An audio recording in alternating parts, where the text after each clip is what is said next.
Hi, folks. Welcome.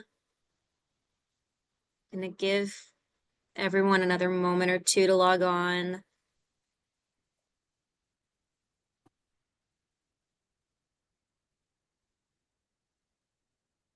There's so many of you. Welcome, welcome.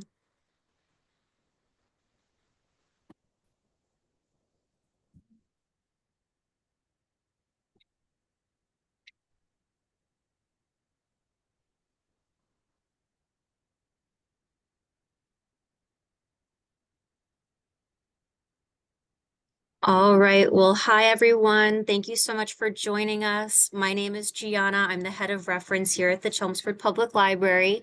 I'm going to give a brief introduction of tonight's program. And just so everyone knows, if you don't know the drill by now, any questions or comments throughout the presentation, please pop them into the chat or Q&A section of your Zoom menu down the bottom of your screen. Jane will get to those later on. All right. So tonight we have Art on Thursdays, Devil with a Brush, Caravaggio's dramatic masterpieces. Caravaggio's turbulent life story reads like a crime thriller, making him one of art history's most captivating and controversial figures.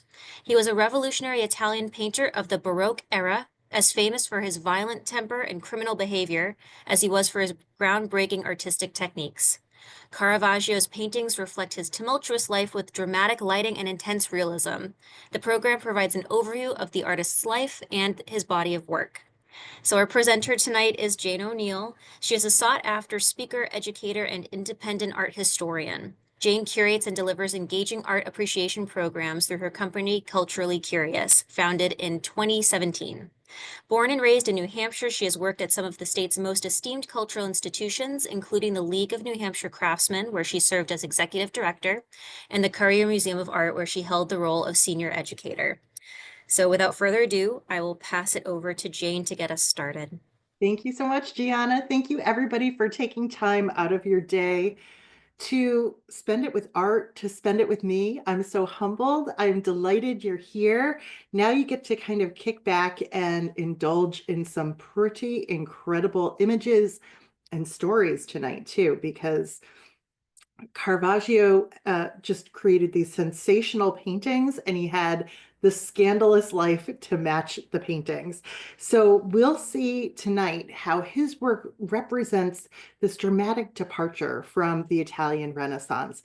And we'll also see how his choices essentially influence not just a generation of artists, but 100 years of artists across a continent. It's pretty spectacular.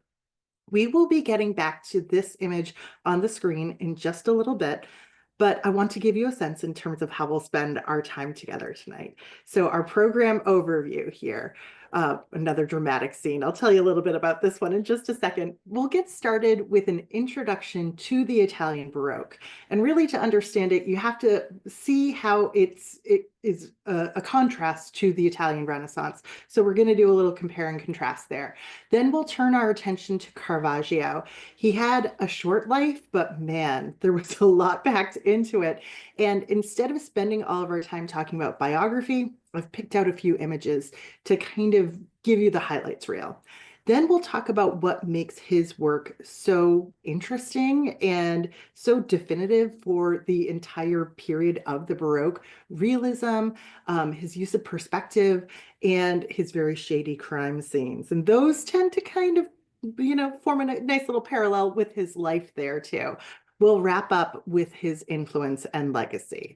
So before I change slides here, we have a little peek at that realism. We have a little peek at the criminality of his paintings too, because this is an attempted slaughtering that we're looking at here, and it's a biblical story. It's Abraham was told by God to sacrifice his son Isaac, so we can see the young boy completely terrified and confused about what his father is going to do. Notice the wrinkles on the hands and at the wrists and on his father's furrowed brow. These look like real people.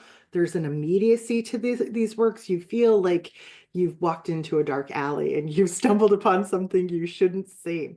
All right, let's get started with our introduction to the Italian Baroque. I love to talk about the Baroque, especially in contrast to the Italian Renaissance. So when we're thinking about these two periods, hold these magical years in your head. Basically, the Italian Renaissance is 1500 and the Italian Baroque is 100 years later, 1600.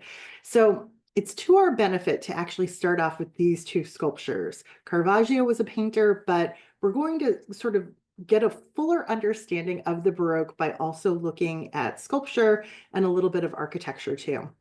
So we have on the left our example of an Italian Renaissance sculpture. It's Michelangelo's David. We've all probably seen it a zillion times by now. And then on the right, we have the answer to that. About 100 years later, this is the Baroque David made by the sculptor Bernini. So a couple of major contrasts here right off the bat. We know the story of David is the young shepherd boy who goes up against Goliath, the giant. He uses his slingshot with a stone to kind of take the giant down. And so Michelangelo carves David looking physically perfect. He's like an action hero posing here just before this confrontation. And Bernini instead gives us a very dynamic figure. And we'll talk a little bit about this dynamism in just a moment. I do want to just turn our attention to Michelangelo's David for a second, because when we think about sculpture, we think of it as a medium that you can view from 360 degrees. Obviously, you can walk all the way around a sculpture, but Michelangelo's carving of David is really meant to be seen from this position. This is where he looks his absolute best. In fact, if you start to rotate around the sculpture, it's just not quite as extraordinary from that frontal view.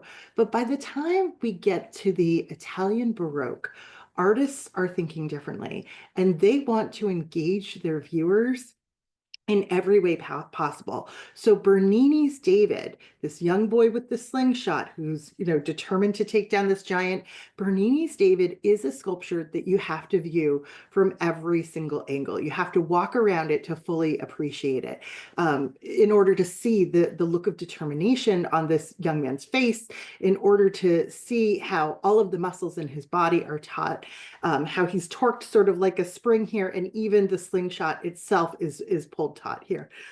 So it's it involves us as a viewer in this absolutely wonderful way. In fact, it not that it surpasses the Italian Renaissance, but it surprises you and reminds you of ways that art can engage you in ways that the Italian Renaissance did not. Now, I am actually going to skip over this next. Oh, here we go. We're going to turn our attention to architecture now and sort of see this difference between the Renaissance and the Baroque in terms of structures. We have our Renaissance example on the left again, our Baroque example on the right. So on the left, this is known as the Villa Rotunda. It was designed by the architect Palladio, and it's essentially a square with a circular dome and these classical porches on each side. It's a completely symmetrical structure. You approach it from any angle and you can deduce what is happening on the other facades of the building. Now, the Baroque sculpture that I have, or the Baroque art, work of architecture here that I have on the right is completely different. This is the facade of a church in Rome called San Carlo alla Quattro Fontane. And the architect here is named Borromini. He's using some of the language of the classical past. We can see some columns and some cornices, but he has not restricted himself to the perfect symmetry and the perfect geometries of the Italian Renaissance. He doesn't need the circle. He doesn't need the square. In fact, he shows you in various places that he's going to elongate the circle. He's got ovals all over the surface of the facade of this church. And what's more, the facade is actually an undulating line. I mean, really, until this moment in architecture, nothing like this had ever been built before. This is a space that is intended to surprise you. The Villa Rotunda is one that is rational, it's sensible. You're supposed to understand it in a cerebral way. The church over here on the right is appealing to other parts of you. And in fact, it is supposed to be an appeal to your emotions, maybe even your soul. Very quickly, here are the plans for those same buildings. The Villa Rotunda, like I said, a circle within a square. Each side of that square is identical to the others. Here is the facade of that same church we were looking at with that wavy line there. And you can see when you go inside, it's not a circle, it's another oval. So it's more undulating lines here. This is a space that, again, it's not meant to be a reasonable, rational space. It is meant to conjure something else in you and to connect with the worshipers on a different level. So this is sort of our preamble before we get to painting. But now we are finally getting to painting, and now you can finally see a Caravaggio.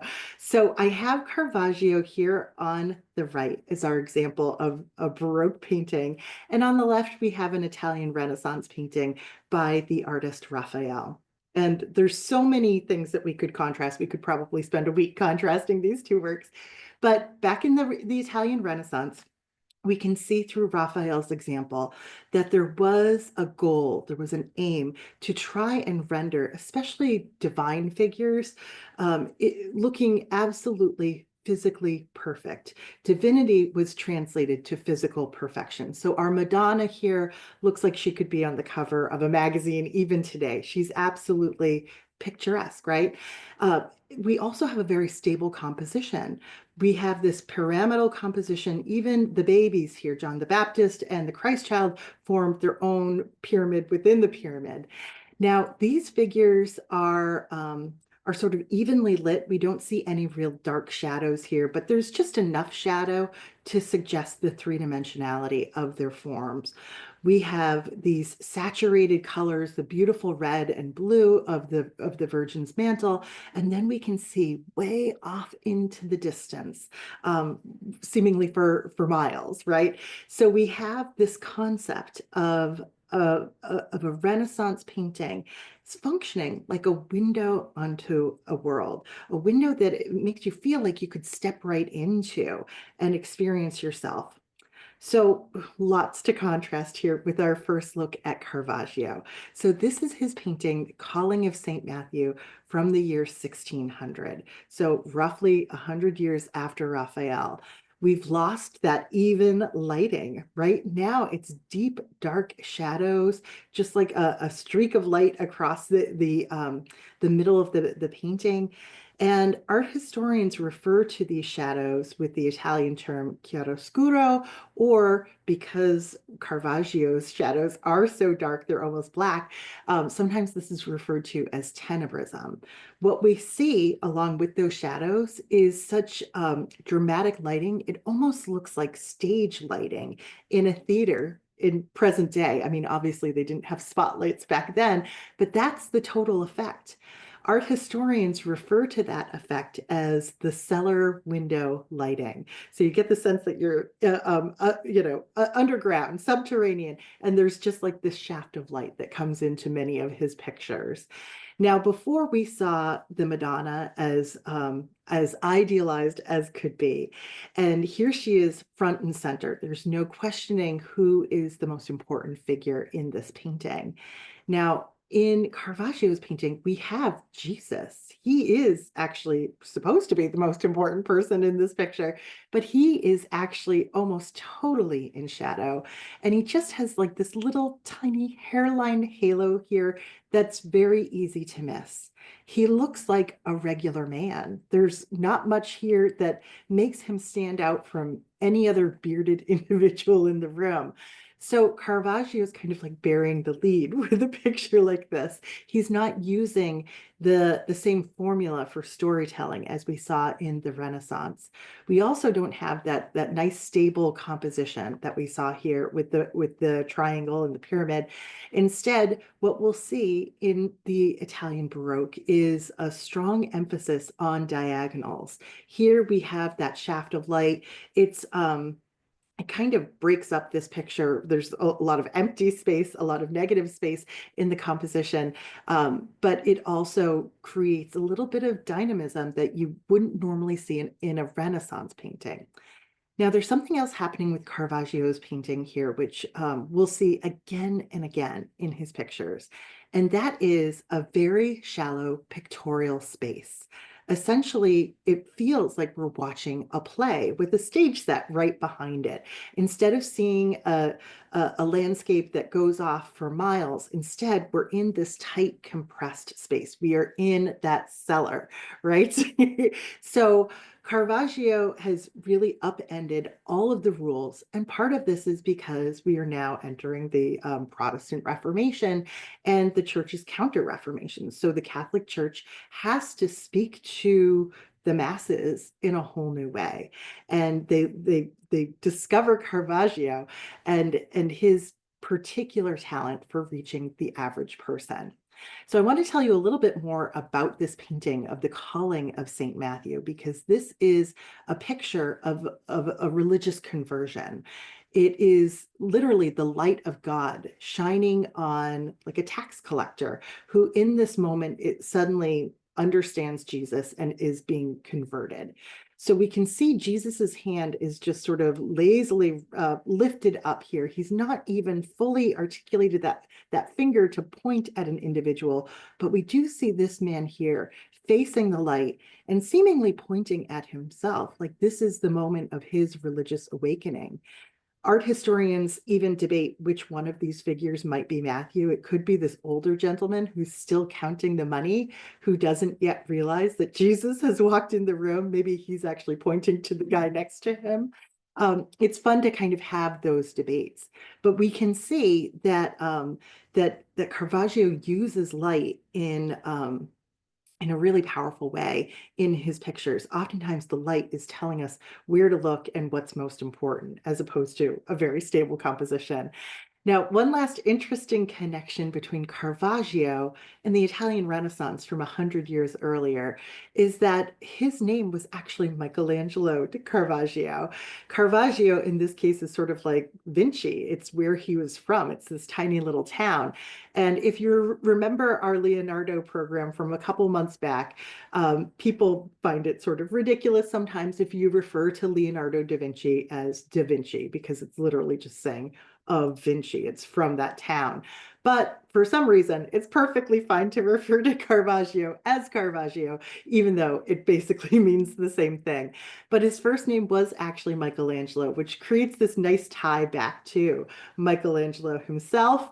And so here I bring back Michelangelo's image of the creation of man, that detail from the ceiling of the Sistine Chapel. And maybe you've already made the connection here yourself, but there is something about the very lazy way that Adam raises his hand up to meet the finger of God here that's pretty similar to the way that Michelangelo Caravaggio has painted Jesus. So it seems like a nice kind of counterpoint. And for an artist who spent most of his professional career in Rome, I can imagine that he was looking at Michelangelo's work pretty closely. All right, so let's now turn our attention fully to Michelangelo de Caravaggio. We are now looking at a sketch of the artist. He was born in 1571, and like I said, he had a pretty short life. We will see that he dies before the age of 40. This is not a self-portrait done by a fellow artist, but I find it to be a fascinating portrait because he looks angry, right? He looks like he resents whoever's created this image of him. He's practically sneering in this portrait. And that seems to align very closely with what we know about this young man. Well, first of all, he had a pretty challenging upbringing. His family was sort of wiped out by the plague. By the time he was a teenager, he was fully orphaned. And so he kind of had to make a way for himself. So by the time he was uh, in his early 20s, he had moved from that small town of Caravaggio to Rome. He was doing like any sort of painting gig that he could get, and was eventually discovered by the church and continued to receive commissions for quite some time, despite his erratic behavior. As one art historian said, Caravaggio was a man who was given to wrath and riot. And we could spend a lot of time going over his various crimes. I will be pointing many of them out tonight. But instead, like I said, we're going to sort of get a shorthand for understanding Caravaggio through some of his really interesting images. So I want to set the stage with this first image here. This is a Caravaggio, a later Caravaggio, and there's some dispute as to the attribution. It's simply called the Tooth Puller. It's from about 1608 to 1610. And what we're looking at here, of course, is classic Caravaggio. It's that shallow pictorial space. It's the black background. And it's just kind of a brutal scene where we can see this young man is getting his tooth pulled, presumably without any sort of anesthesia. And what's astonishing about this picture is that this is just entertainment for the people that are surrounding him. We wince, we cover our eyes when we think about how awful it would be to have a tooth pulled this way. And it's a reminder for us that in the 1600s, Rome was a very rough place to live. And Caravaggio was one of those people that made it very rough.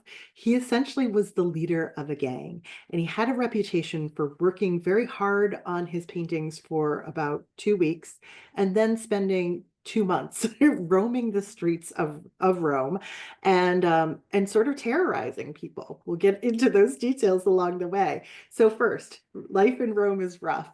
Our next image here to sort of give us an introduction to the artist is it's called Young Sick Bacchus. This is a very early work from Caravaggio. It's from 1593. And it's understood to be a self-portrait of the artist. And it's a very interesting choice. I'm sure many young men could identify with the god of wine and the god of having a good time. But in this case, Caravaggio has painted himself as a sick Bacchus. What does that mean? Bacchus is hung over? In any event, Bacchus here has like gray skin, yellowish skin, gray lips here. And he's sort of weirdly hunched over. It's almost like an androgynous pose. There's something sort of sickening to the entire picture here. So what does that tell us about Caravaggio? Maybe that he's a little bit of a wild child. And if you haven't already sort of gleaned that from what I've shared with you so far, I'd like to emphasize that a little bit more. He was somebody who was fairly out of control. In fact, there were many people in his life that referred to him as a madman. So not only was he the god of a good time, but he would take things too far in almost every scenario that he was in. Now, just to provide a little bit of contrast here, Caravaggio did paint other Bacchuses, and you can see that they are seductive and even kind of alluring, offering you a drink that you'd be happy to take, where this one you might want to just step back and kind of run away. Now, he was living in a rough time. He was a wild child. Our next big idea about Caravaggio was that he was an influencer way back in the 1600s. And we come to this conclusion by way of this astonishing painting. It's just breathtaking, isn't it?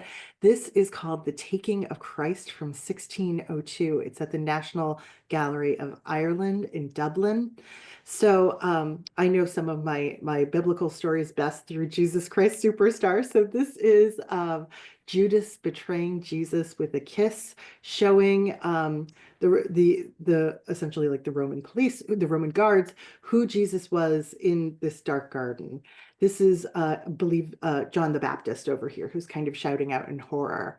So way over here on the right, this is actually another self-portrait of Caravaggio.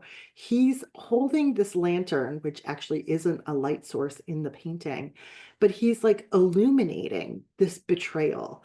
And you can almost understand him as like a mob of one in this picture. He's just bringing a little bit of chaos to this, but he is shining a light nonetheless. And he does this he uses his influence in two important ways throughout his career. The first is as a conduit of the Catholic Church. He created these very powerful pictures that brought people in for worship. The other piece of this, as we'll see, is that he as an artist was so influential, and his ideas and his aesthetic will spread like wildfire throughout Europe. So Caravaggio, the influencer, there's one last big idea here, and that is Caravaggio, the villain. Go back to our contrast with the Renaissance here. So I bring back Michelangelo's David on the left, and we contrast that with Caravaggio's depiction of David from very late in his career. This is from about 1610. And Caravaggio is reminding us here that David didn't just use the slingshot. Once David was able to take down the giant Goliath, he uses a sword and beheads him. And Caravaggio actually painted his own face on the head of Goliath here. This really kind of repulsive depiction of the villain of Goliath. And at this point in his life, spoiler, there was a bounty on Caravaggio's head. He was wanted for the worst crime of all, and he was going to be punished by beheading. He sort of becomes obsessed with it and starts painting it quite a bit. So he himself was a villain. Maybe he is processing that to a certain degree with a painting like this. Maybe he's even asking for forgiveness in some way. But we have our big ideas. He lived at a rough time. He was wild and out of control. He was incredibly influential, and he was the bad guy. So often when we look at an artist, they're the good guy. You're always rooting for them. But this guy, no, in no way. So we're going to turn our attention now to one of the things that makes Caravaggio's painting so extraordinary, and that is this astonishing realism that he was able to capture. Now, I kind of lied to you so far. I've been setting up this nice contrast between the Renaissance and the Baroque, and it was one thing and then the other. Well, there was actually something that came in the middle of those two things. It was Renaissance, mannerism, and then Baroque. This was another thing that Caravaggio sort of has to respond to. So mannerism comes about halfway through the 1500s, and you can think of it as like this exaggeration of Renaissance ideals. And exaggeration is the name of the game here, because artists begin to elongate and exaggerate the forms of the figures that they are painting. The classic example is Parmigianino's painting of the Madonna of the long neck. She literally has some extra vertebrae there and sort of a disgustingly long Christ child here, and another long naked leg to just frame things out. So we can see this exaggeration of form. This always kind of reminds me of, in the quest for perfection, people sometimes get plastic surgery, but then it's like all you see is the surgery. All you see is the like affectation, essentially.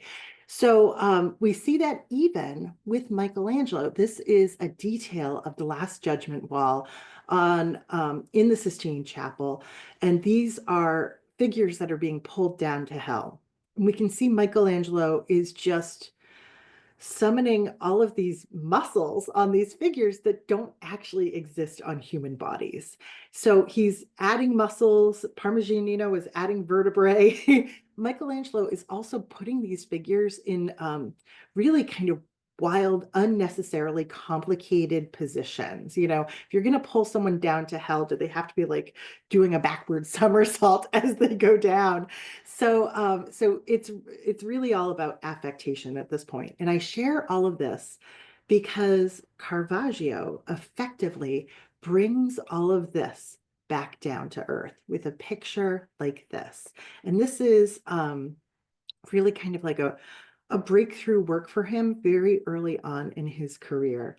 Now, he had moved to Rome, and he was just kind of painting anything he could, any painting job he could get. And it was like hack work. It would have been like the equivalent of painting pictures for home goods, but back in the 1600s. So here he sort of sets himself apart in an astonishing, beautiful, breathtaking way. This is just simply Basket of Fruit from 1597. And it's a picture all about this kind of intense realism that we'll be seeing throughout his paintings. So first, I want to start off with the basket itself. We can see that it is carefully rendered, carefully observed. It's also depicted in such a way that it looks like it's coming over the edge of the table that it's on. We see that little shadow there, and it makes you want to kind of reach out and pull it in, like pull it off the table, bring it into your space completely. This is Caravaggio involving us, the viewer, in a very subtle way. So he gives us this basket of fruit, which the more time you spend with it, the less appealing it looks, right? The fruit, like this apple has a wormhole in it. There's brown spots up over here on this pear. And all of these leaves that are still attached to the fruit, some of them are all dried up and shriveled. Some of them just have pieces that look like they're dying. Some of them have been eaten by insects. There's not a lot here that looks too appealing. It's so hyper realistic. Now it's so close to Caravaggio's observed reality here that botanists can actually look at this painting and determine what kind of insects chewed through these leaves. That's just blows my mind. That's how carefully observed this is. Now, we don't have all of that shadow that he becomes very well known for, but we do have the shallow pictorial space, and we do have him using just, essentially the bottom half of the total space of the canvas here. So he's making bold choices. He's rejecting a lot of Renaissance principles, even with a simple fruit still life. Now, this next image here is just another one of these fruit still lifes, almost identical to what we were just looking at. And it's sort of a small detail in a bigger picture, but I wanted to start with it just to show you how close it is to what we were just looking at. And also because it's easy to miss once we look at the total painting. This one really looks like it's teetering over the edge of the table here, but we can see the dried up leaves. We can see the brown spots on the fruit here. It's looking less and less appealing, right? And oh, even the basket is kind of coming unwoven. Now we're going to zoom out and take a look at the entire painting. And like I said, your eye does not go straight to that basket of fruit. The basket of fruit just serves as a nice little punctuation mark once you deduce what's happening here. So this is Caravaggio's painting of Supper at Emmaus, painted right in like this golden part of his career, 1601. This is at the National Gallery in London. And here we begin to see some of that realism that I've been talking about. We already saw it with the fruit still life, but pay attention to like the way people are dressed. Pay attention to how old figures are, how clean their hair and their hands and their feet are. Notice how often he's giving us figures with these wrinkled or furrowed brows, figures with graying beards like this. These look like real people that you would encounter in everyday life. So the story of Supper at Emmaus was that two of Christ's followers, sometime after Christ's death, were traveling and they stopped at an inn for dinner. And Christ goes to visit these followers. He is deceased, but he goes incognito and then suddenly reveals himself. And so this is that moment of revelation, literally. And so we can see this follower of Christ is about to stand up from his chair. The other one spreads his arms wide. Notice how it feels like that hand is reaching out towards us, just in the same way that this gesture of blessing of Christ feels like it's coming out towards us. This is some of that dynamism of the Italian Baroque.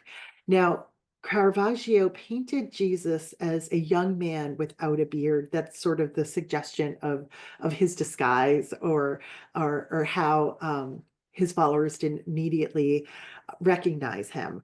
And it's really just his followers that are having this moment of revelation. This is the man who's waiting on them at the inn, and he's blasé. He doesn't know what's happening here. but he does lead our eye to that cellar window lighting. And of course, we've got the shadowy dark background. We've got our shallow space here. Feels like it's taking place on a stage just for us, right?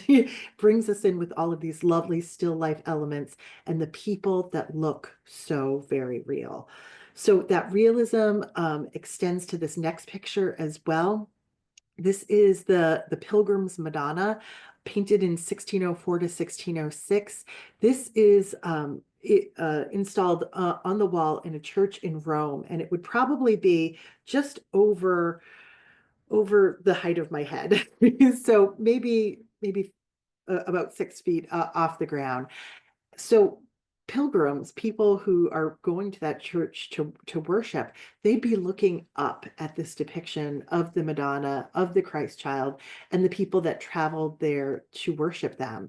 And the first thing that they would probably see looking up at this picture are those very dirty feet. Caravaggio is not sparing us what the details of grungy life in Rome at this time. He's not trying to make the divine physically perfect. That's not why they're being worshipped, right? So he gives us, an older woman with sagging skin. He gives us pilgrims with dirty hands. He even has the Madonna living in this structure here that seems to be kind of run down. She is also barefoot, and she and the Christ child just have these tiny little halos to suggest their divinity. In every other way, they're just like the people that are worshiping them. So Caravaggio has found a very powerful message to communicate with worshipers, and it's one that sticks. So I think I have just one last picture here to underscore this realism that Caravaggio used that was so revolutionary for the time. This is one of his biggest, most ambitious paintings. It's about 12 feet tall. Oops. And this is at the Louvre in Paris, because this is actually a commission that was rejected by the church that commissioned it. So this is the death of the Virgin. And we can see her down here laying on this table. She has passed away. She's wearing this red dress here that's kind of echoed by this big red drapery that's taking up the entire top half of the composition. She is being grieved by Christ's followers, including Mary Magdalene in the foreground here.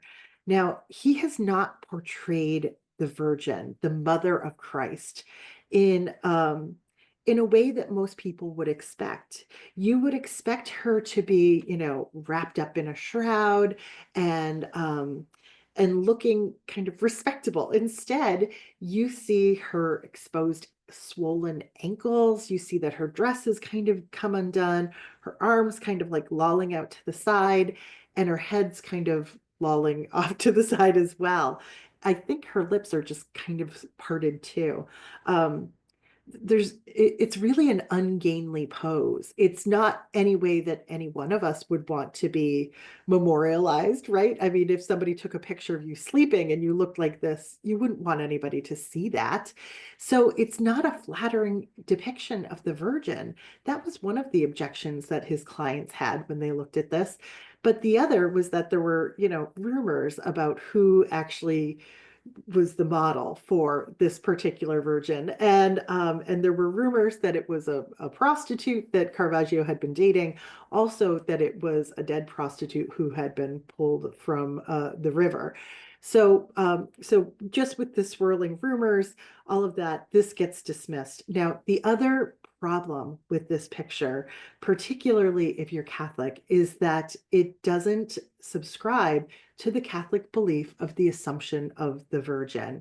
And that is that the corporal being that was Madonna just gets assumed up into heaven, fully formed, and becomes the Queen of Heaven. I think that is beautifully illustrated by Fra Angelico in this little painting that's at the Gardner Museum in Boston. It's kind of easy to miss amongst all the treasures at the Gardner Museum, but we can see here at the bottom of the composition, you have the Madonna sort of modestly draped here, shrouded. You have Christ's followers surrounding her, but nobody's like acting out. There aren't overwhelming expressions of grief here that are very close to, our lived experience, but there's much more respect and decorum. And then we have the upper panel where she has just arrived in heaven. She's wearing this beautiful gown. The angels are welcoming her, as is her son at the top of the composition. So Caravaggio sort of missed the mark with this picture, apparently. It was just a little too gritty for his clients at the time. So, with that, we're going to shift gears and we're going to think about another aspect of Caravaggio's paintings that was so revolutionary for the time. And actually, I'm going to go back to sculpture for a moment to help us understand this a little bit better. So, we're back to that contrast between Michelangelo's Renaissance David and Bernini's Baroque David. And remember, the Baroque David, he needed you to walk all the way around. He wanted to involve you. Michelangelo's David, just stand right in front of him and gaze upon him adoringly. That's what we're all there to do. So I'm going to stay with Bernini for a moment and show you another work by this Italian Baroque artist so that you can see how Italian Baroque artists were so concerned with how to engage viewers, how to involve viewers. So this is another work by Bernini, and it's called The Ecstasy of Saint Teresa. This is a work that Caravaggio actually never would have seen, but it's emblematic of the period. So stay with me here. Now, this nun, Saint Teresa here, had these like quasi-erotic visions of an angel like plunging this arrow into her entrails, and it was painful but pleasurable, and it was like the love of God. So we can see this beautiful angel gazing adoringly down at Saint Teresa here. We can see the arrow, and we can see the angel just lifting up Saint Teresa's drapery. All of this is awesome. All of it's amazing. You've probably noticed these golden beams around them as well. That's actually part of the sculpture, because if we back out just a little bit, we can see that Bernini actually designed a whole stage set for this sculpture, complete with dramatic stage lighting, very similar to what Caravaggio would have painted, right? There is actually a window just behind this cornice up here. So there's natural light coming down these golden beams to illuminate this nun's vision. And it's all playing out on a stage set for us to observe. This is like a Caravaggio painting in 3 dimensions, but it doesn't stop there. Are you ready for this? If you back out even further, this entire composition, this whole stage set is in this chapel area where Bernini has actually added these little like balcony seats and sculpted sculpture busts of people from the church who would have been donors for his sculpture at the center here. So it is as though this is a theatrical production that that has patrons, that has theater seating, and is involving us, the viewer, in every way imaginable. So that's what we get when we go back to painting as well. So I'm going to bring you into this church in Rome. And here we are standing in the nave, that main wide aisle of a church. Here's the plan for this church. And so when you enter a church like this in Rome, normally we're most concerned with the major sort of decorative scheme. We're looking at the murals on the ceiling in the nave, or at the end of the nave in the altar space. But these churches in Rome have seen some of the greatest artists over time. So some of these little side aisle niches, some of these side chapels have been decorated by some of the greatest artists, including Caravaggio. So I'm going to sort of swing you around, and we're going to look into one of these side chapels here. Here is a Caravaggio painting. I want to draw your attention to the fact too that there is like this half moon window just above it. And it's these side chapels are usually spaces that the general public can't even enter. You can see on the plan here that there's like even a little wall keeping people out generally. But as we approach that side chapel with the little window at the top, we can see there is the calling of St. Matthew. That's that picture that we started with. And we can see that Caravaggio knew that there would be this one source of light on his painting, and he like channels that, he uses it in his picture. That holy light that illuminates St. Matthew's soul in this picture is echoed by the natural light in the building. So there is this sense that the picture is site specific and involves the viewer and is responsive to the very setting, the architecture that it inhabits. And we have a couple more examples of this. I just find this so exciting. So in another side chapel, and I believe this is definitely in a different church, we have another conversion painting. This is the conversion on the way to Damascus. This is Paul's conversion from Saul. When he was Saul, he was a bully. He hated the Christians. He would persecute them.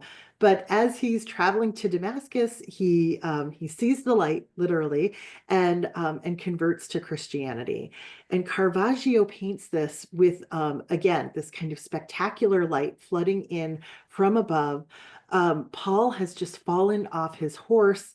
His body is like receding back into depth, sort of foreshortened for our purposes, but also at this interesting angle here too.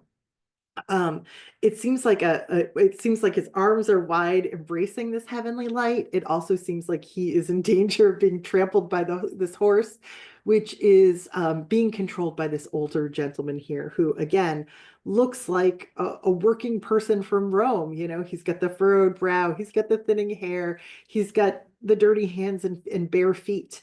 So there's all these wonderful details that kind of bring you into the picture. But I would argue that the angle of this body was very carefully chosen for the placement of the picture inside this tiny side chapel here, because we would be standing roughly where we are in this picture, and the angle there is so dramatic. I think it's sort of emphasized by the angle at which we see the actual picture.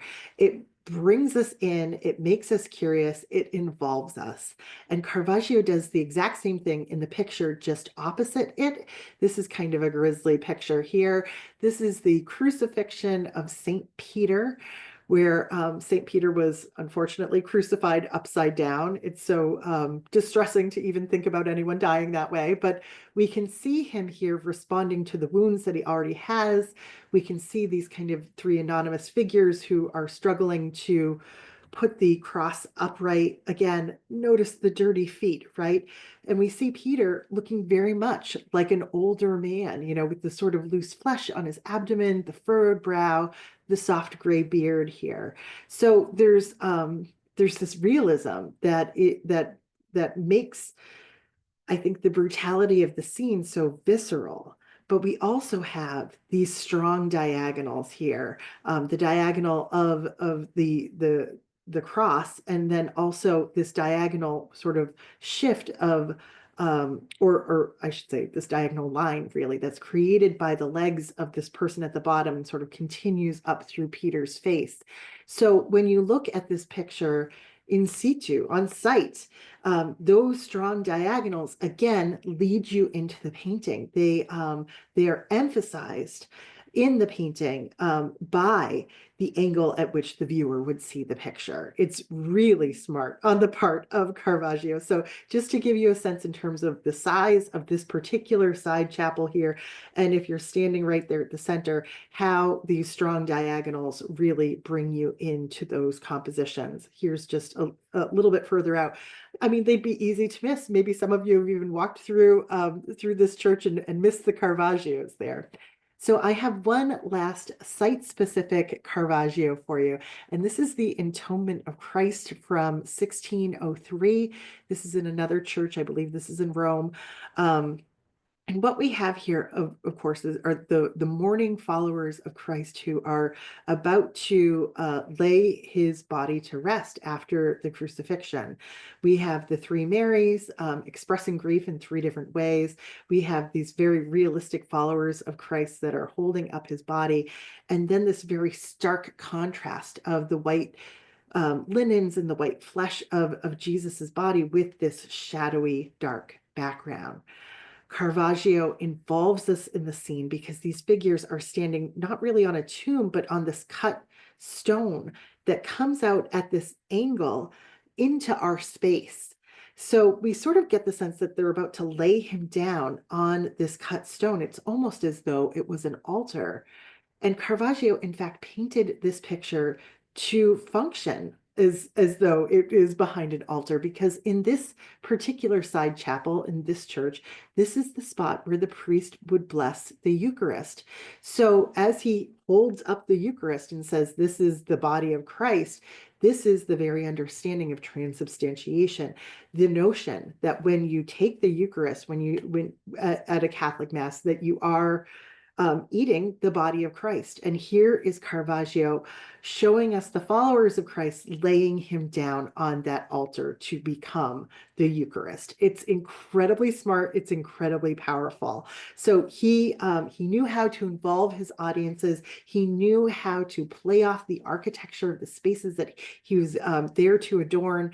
And he did really revolutionary things for the times. But for our time, we have just a little bit of time to talk about what a bad boy Caravaggio was. And he really was a bad boy. So instead of going through like the exact timeline of all the things that he did, I'm going to show you how the crimes in his paintings slowly escalate. And I will compare that to the kinds of crimes that he was committing, and we'll see how they were also kind of escalating over time. So, as with a lot of criminals, some of the first crimes, they're kind of harmless offenses. This is a famous early painting called The Card Sharps from 1594. And this one is in the US, down in Fort Worth, Texas at the Kimball Art Museum. So what we see here is, of course, cheating at cards. This is like one of my favorite themes in the history of art. It's always fun to kind of figure out who is the dupe in this, who's working together, and who's being played. So Caravaggio usually makes a well-dressed young man as the fool, and so these two men with the feathers in their caps are signaling to each other and swapping out cards so that they can beat this young man. So incidentally, we'll see that cheating at cards becomes a favorite subject in the 1600s, and I'm going to give Caravaggio all the credit for that because these are really fun pictures to look at. Now it's early. He hasn't quite come to, all the chiaroscuro and the deep dark shadows yet. It's still kind of light and fun. And that's a little bit of a parallel for what was happening in Caravaggio's own life. Some of the bad boy things that he was doing, they didn't really hurt anybody. He got sued for libel. He actually wrote a mean poem about another artist. I mean, that's not too bad, right? If you're dying to know who the other artist it was a man by the name of Giovanni Baglioni. So this next image is from roughly the same time. We see another handsome young boy who is getting his fortune told by a young gypsy woman. And so we can see that she's kind of caressing his palm. They're gazing into each other's eyes. And this is, believe it or not, another crime. If you zoom in, which we will do, apparently, I guess we're going to have to trust the art historians on this. Apparently, you can see that she is stealing his ring. Maybe that's it there. I think it's pretty hard to see. So again, not the worst crime you could commit.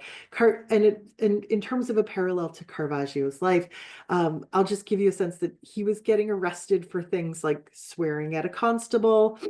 He also cut a hole in his own ceiling to let in more light, which led to probably a lot of disputes with his landlady that we'll hear about as well. So fairly harmless stuff in the grand scheme of things, but things escalate, not just in his life, but in his paintings. Now we're beginning to see some blood. Granted, it's mythological blood right now, right? So this is, of course, Medusa, the enchantress who has snakes for hair. This is a painting from 1597. It's actually a ceremonial shield that he has painted here that was presented to a member of the Medici family. So if you remember your mythology, Medusa with the snakes for hair, any living thing that she looked at, she turned it to stone. And it was Perseus who figured out how to take out Medusa. He used his own shield as a mirror, didn't look at her directly in the eye, and was able to slice her head off. So this is that horrifying moment where her head goes flying, and of course Caravaggio has to paint the gushing blood and the horrified expression on her face. Again, this is a little bit of a understanding of the actual space of the shield too, because this is a convex surface that this is painted on. So we get a little bit of horror here, and it corresponds to Caravaggio's life quite nicely, because at this point he's starting to get arrested for things like carrying weapons. He was carrying a sword and a dagger without a permit, and he also got in trouble for throwing stones at the police. So it's getting worse. And now it gets really bad in terms of the paintings. This is his portrayal of Judith beheading Holofernes. This dates to 1598, and it's probably one of his most famous, probably one of his most influential works too. So we've gone from the mythological realm to the religious realm. Judith here, who's doing the dirty work, she was a beautiful Jewish widow from the Bible who becomes a heroine because this Assyrian general, Holofernes, he and his army are laying siege to her town. So she decides to take matters into her own hands and go to his tent, get him drunk, seduce him, and then behead him.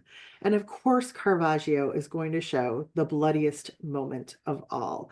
Now, artists have been depicting Judith for centuries.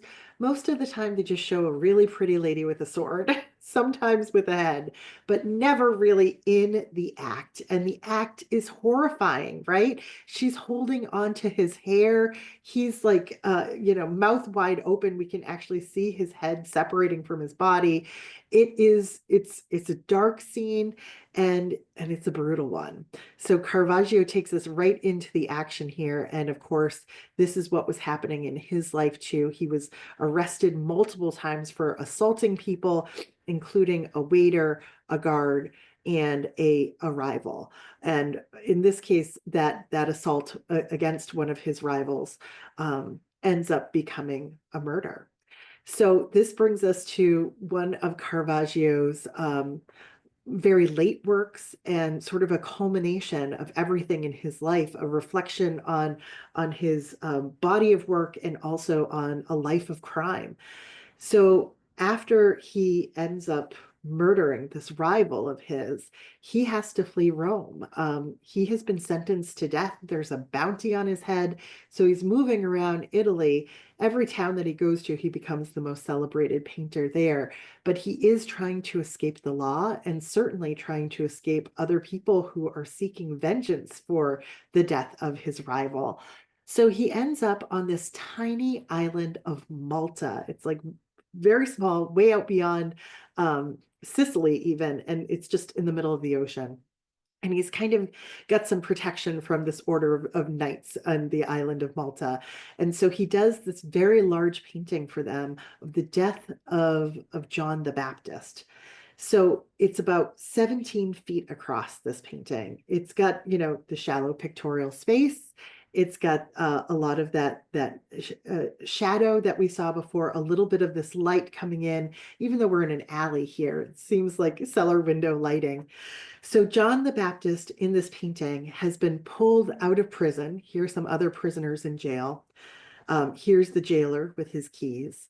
And his death has been ordered. He is to be beheaded, and his head is to go into this golden bowl for the figure of Salome. And we see this older woman here holding her own head in response to the horror of what she is witnessing. So John the Baptist is already on the ground. His throat has already been cut. Then here's like the wild part to the story. And it's just like, like I said, this is something that feels like it's from a true crime novel, because this is the only work that Caravaggio ever signed. And he signed it in John the Baptist's blood. So I'm going to zoom in on that for you.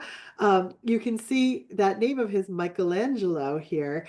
And some art historians interpret this text in blood to actually say Michelangelo did it or did this. So it could be like, I did this painting, or I did it. It's a confession to the murder that he actually committed. So it's so fascinating to think about him trying to atone for his sins in this last great work of his. And then just to give you a sense of the scale of this painting, here is I think the Prince Charles, or no, Prince, one of those princes is standing there looking at the painting, and we can see just its grand scale and just what a dark picture it is as well. I believe that's still there in Malta. So we'll wrap up tonight thinking about Caravaggio's legacy and influence. Now we go back to the artist himself for a moment here. How did he die? Well, he was just 38 years old, and there's a lot of different ideas actually about how he died. It's almost like a choose your own adventure, whichever story seems right to you. For the longest time, I always read that he died of a fever. He was sick and he died of a fever. Maybe he had a cut and he died of a fever. There's another theory out there that he was hunted down by the friends or family of that rival that he killed. They sought their vengeance and he was executed. I've also read that he died of syphilis. So there's all these other ideas, but in the end, he dies at the age of 38. Now, he never really had an official school of painting, never had any students. And shortly after his death, people kind of forgot his name. And yet somehow his style of painting spread like a virus across the continent of Europe and held strong for nearly 100 years. You wouldn't have Rembrandt without Caravaggio. You wouldn't have Vermeer without Caravaggio. He had extraordinary influence on not just the century, but the entire history of art from that moment forward. So I'm just going to map this out for you just a little bit. We can see that other Italian artists, even during his lifetime, were copying what he was doing. We're looking and responding to his work. This is a famous depiction of Judith and Holofernes by Artemisia Gentileschi. And some could argue that hers is more successful. I personally feel that way, but I don't think she ever would have painted this without Caravaggio's painting as an example. Other Italian artists were looking at his work. This is Caravaggio's work over here on the left, and creating nearly identical compositions with that shadowy black background and the spotlit figures who are pushed so close to the picture plane here. But it wasn't just in Italy. His influence went so much further. So we have French artists who are taking up this subject of people cheating at cards and creating more complicated compositions in response to Caravaggio's example. I particularly love this French example from Georges de Latour, where you have this epic side eye as they're trying to cheat portray or at least relay who has what cards in this game. Now, this idea of cheating at cards, it continues on throughout the 1600s. This is this lovely little Jan Steen painting, a Dutch painting, where in this case, our card cheater is looking out directly at us with an ace in the hand and another one on the floor. And her compatriot over here is, plying their rube here with some drink. So, some of these ideas, they just catch hold. We see it all the way up into the Netherlands, but it also spreads to Spain. This is Caravaggio's painting of St. Francis of Assisi. This is Zurbarán's painting of the same subject, nearly an identical composition. I don't think Zurbarán would have arrived here, especially with all that shadow, without Caravaggio's example. Incidentally, if you like St. Francis of Assisi, he is my favorite saint. You don't have to go far to see Caravaggio's other painting of him because it's just right down the road in Connecticut at the Wadsworth Athenaeum. This is the ecstasy of St. Francis of Assisi, worth seeing in person. So, as we think about his influence and his legacy, I think it's also important to think about the value of these works today. This is a nativity scene, sort of a muddled, kind of complicated nativity scene that Caravaggio painted for a church in Palermo, Italy, and it was designed to hang just above the altar here. But in 1969, thieves entered the church and actually cut Caravaggio's painting right out of the frame there and rolled it up and walked away. Believe it or not, this is still one of the top 10 art crimes listed by the FBI on their website. So this missing Caravaggio, which was almost certainly destroyed in its removal, is still, people are still looking for it.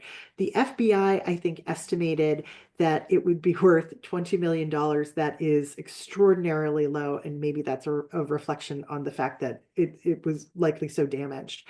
But just a few years ago in 2019, somebody in France found this painting in their attic and thought, this could be a Caravaggio. So it went up for auction. I think it was authenticated by some Caravaggio scholars. So it was going to go up for auction, and it's not very often that a Caravaggio just appears out of thin air. So people expected it to sell for close to $200 million. Well, what happened? This very large painting, it's so grotesque, isn't it? Another Judith and Holofernes here. This painting was actually snatched up by a buyer before it even went to auction. So they probably paid way more than $170 million for it. So I think the value and the interest in Caravaggio is probably at an all-time high, right? So with it being just past 8 o'clock, I have just one last slide for you in these two images here, two Caravaggio paintings to end on, to wrap everything up for us, because this is our chance to sort of reflect on what Caravaggio does for us. Over here on the left, this is a painting called Boy Being Bitten by a Lizard. I know that lizard is a little bit hard to see, but here he is. And you can see this sense of like shock and sort of disgust on the face of this young boy. Over on the right is Narcissus, the figure that falls in love with his own reflection as he's gazing at it in the water. So I think these two pictures kind of sum up our relationship with Caravaggio. There's so many things that he painted and that he did in his own life that are, I think, offensive and disgusting and shocking. But there are so many paintings that are just absolutely mesmerizing, and you can lose yourself in the astonishingly beautiful details of them. So I will end there for now, and I welcome any questions or comments you have about Caravaggio. I'll do my best to answer them. Thank you. Let's see here. Oh, somebody says, have you seen the new graphic novel on Caravaggio? I have not. Thank you for adding that. Actually, I just heard from Jill at the Chelmsford Public Library. She was processing some new books there, and she she had to send me a picture of the cover of sort of like a romance novel about Caravaggio. It looked like a real kind of like, what are those called? Like a bodice ripper kind of thing. Tamara asks, who were the customers for the paintings that display the horrible events? That's a great question. Let me just double check that. I think virtually all of these were religious commissions. Um, Although Judith beheading Holofernes is at an art museum, I don't know offhand who commissioned it. But I would, it's a religious story, so I would imagine that it was a religious commission. If anybody knows differently, please feel free to join in. Great question, Tamara, because it's hard to imagine somebody saying like, paint the blood, right? Margaret says, who did he murder? Okay, let's see if we're looking for his actual name here. I have it in my notes. Just a moment. Let's see. Um, do I have it in my notes?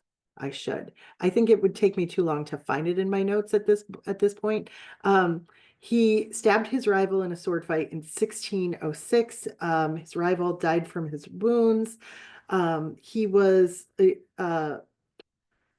rumored to have sort of almost like mafia type connections in Rome. So I think this idea that Caravaggio was killed as a result of a vendetta makes a great deal of sense to me. I'm just seeing if I can find that name. I think it's Ranuccio Tomassoni. I should have had that at the tip of my tongue. Ranuccio Tomassoni. The details of the death are pretty grisly. You can find them on Wikipedia if you want a good read. Thank you everybody for your kind words. Philomena says, what kind of training did he have? Did he apprentice with anyone? I don't have those details at the top of my brain, but I'm going to see if I have them in my notes here. Um, I know he did apprentice with an artist in Milan as a teenager. The artist's name was Simone Pietrozano. So not necessarily a great master that we've all heard of, but he did receive some artistic training that sort of got him set up to at least eke out an existence for himself in Rome, and then he kind of gets discovered. Great question, Philomena. Thank you for asking it. I should have had that in there. Um, Thank you so much, everybody, for the very kind words. I really appreciate it. Caravaggio just delivers the scandal, right? It's entertaining. Wrath and riot indeed. Thanks for the comments, Nancy. Thank you again, everybody. Oh, David says he saw Bernini's David in Rome. Exquisite. I'm gonna have to go back to Rome. I think I missed it when I was there. Um, Suzanne asked, how did he learn to paint? He did apprentice with someone. I think you probably, I just answered that, so you probably just heard that. And Susan says, what was his sexual preference? Oh, I like the saucy question, Susan. He definitely had female partners. I don't know if there was anything else beyond that. And there's some speculation that the fight with his rival was over a sexual partner too. So I don't have any spicy details for you on that part of his life, Susan. But thank you for asking. Mary, thanks for coming tonight. It's great to see your name. Oh, and Cindy and Dave, you too. Nancy, I've recognized so many of these names, and I always appreciate everybody coming. So thank you so much.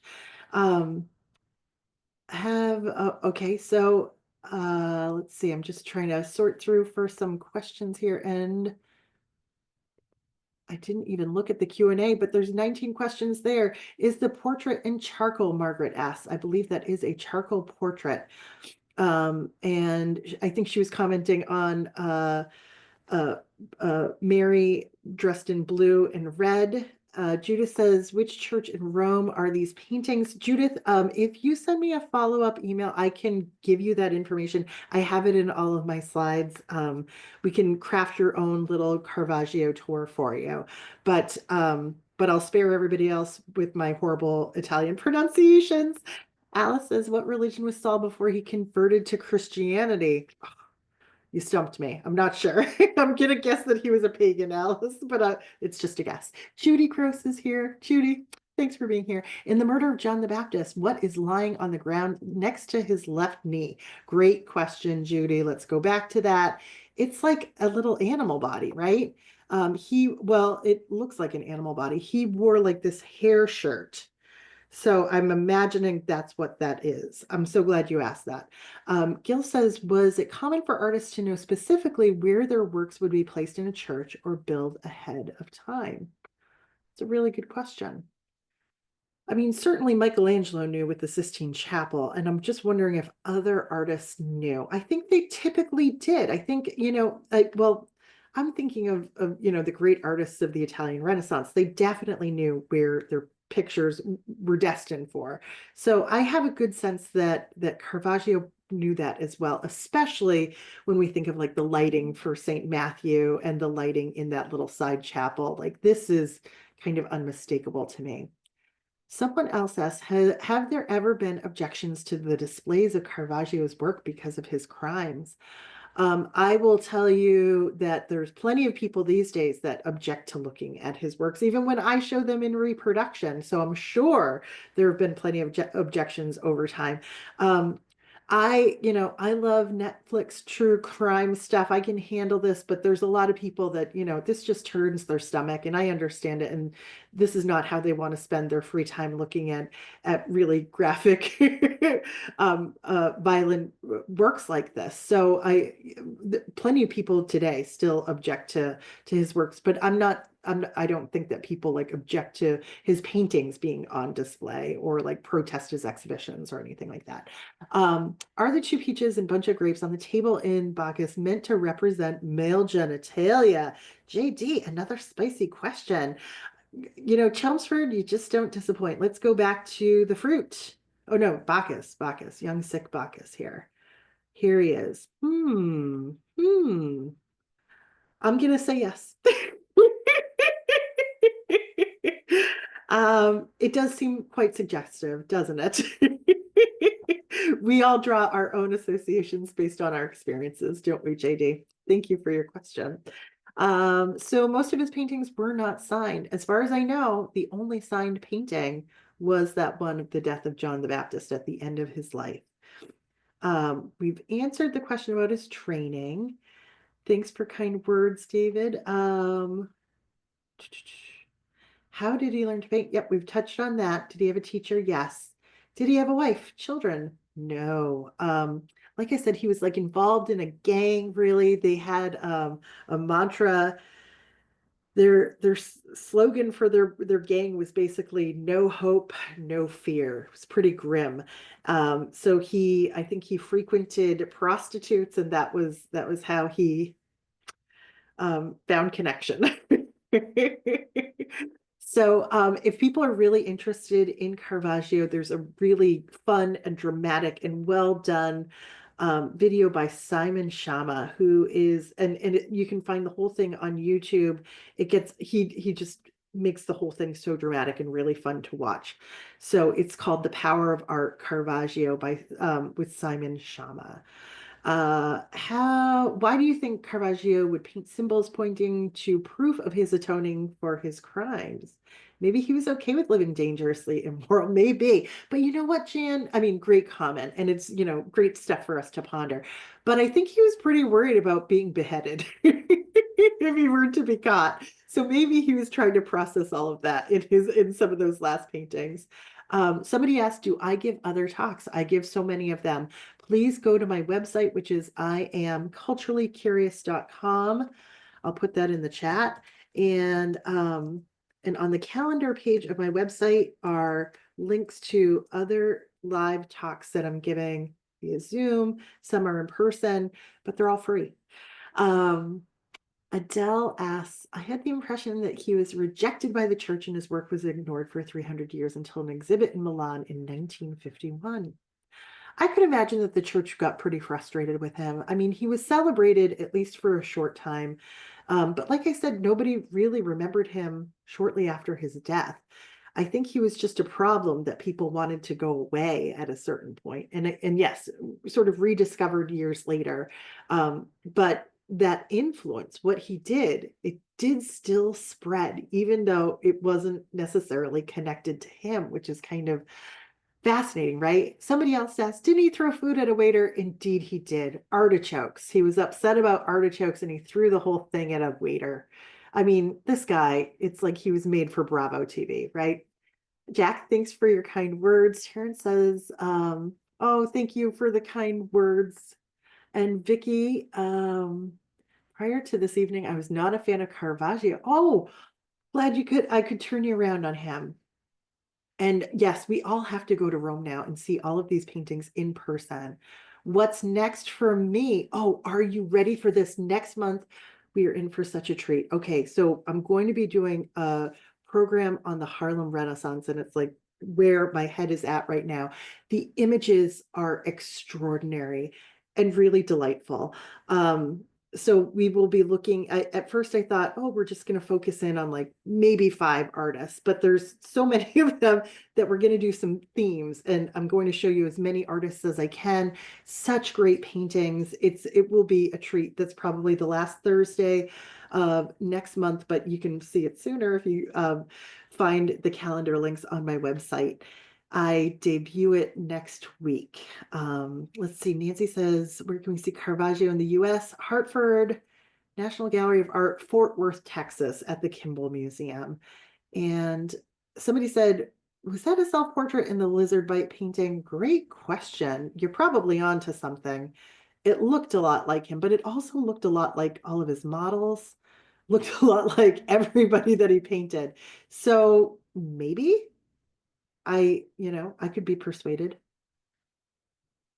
Yeah, it's such a, yeah, could be.